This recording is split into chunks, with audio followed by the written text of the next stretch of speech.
Hello everyone. In this video we are going to discuss what is doctrine of severability or separatibility.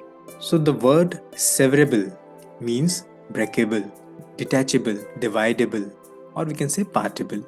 So what is the basis of this doctrine? Basis of the doctrine lies in Article 13 of the Constitution of India. The word to the extent of inconsistency or contravention as occurring in Article 13 Clause 1 and Clause 2 suggests that only repugnant provisions of the impugned law is to be struck down as unconstitutional. Unconstitutional means violative of Part 3rd. Thus, when some particular provision of a statute offends the Constitution or is against a constitutional limitation, it shall be severed from the rest of the statute. Only that offending provision will be declared as void by the court and not the entire statute. Now let's see what is the meaning of this doctrine. The doctrine of severability or separatibility postulates that an attempt should be made to separate only bad part. Bad part means bad part of the impugned legislation which is ultra vires to the Constitution. So it intends to separate only bad part of the impugned legislation from its good part. And the bad part so separated alone should be declared as unconstitutional. Such declaration of unconstitutionality shall operate retrospectively.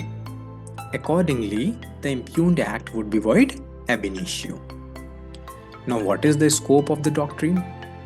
Well, dwelling upon the scope of the doctrine of severability, the Supreme Court of India in RMDC vs. Union of India 1957 held, firstly, if the invalid and the valid provision of the impugned legislation are inextricably mixed up, the entire act is to be declared as invalid. Secondly, if the invalid part of the impugned act is separable from its valid part, the invalid part is to be severed from the rest and is to be declared as inoperative. The rest, that is the valid part of the legislation, is to be allowed to operate. Thirdly, if the valid and invalid parts of the impugned legislation form a single integrated scheme intended to operate as a whole, invalidity of any part thereof would result in the invalidity of the whole of it. Fourthly, if the valid and invalid parts of the impugned legislation do not form a single integrated scheme and are independent of each other, and they shall still be valid in its entirety if after omitting the invalid part, the residue is entirely different from what emerged from the legislation. Fifthly, if after expunging the invalid part of the impugned part of legislation from the rest of it, it is practically unenforceable, then the whole of the impugned act is to be declared as invalid. Now there are some important case laws on this point. First being the A.K. Gopalan's case. In this case, the doctrine of severability was invoked for the first time.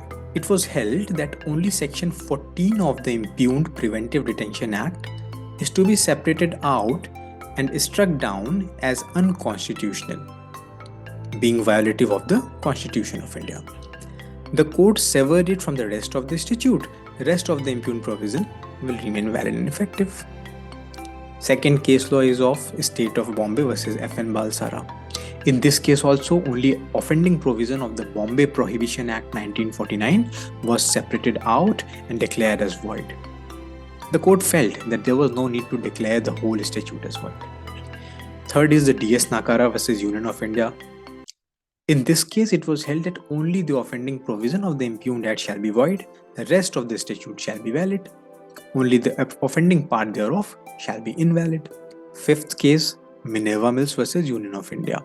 In this case, the court applied the doctrine of severability and only offending part of the Constitution 42nd Amendment Act 1976 was struck down as being beyond the amending power of the Parliament.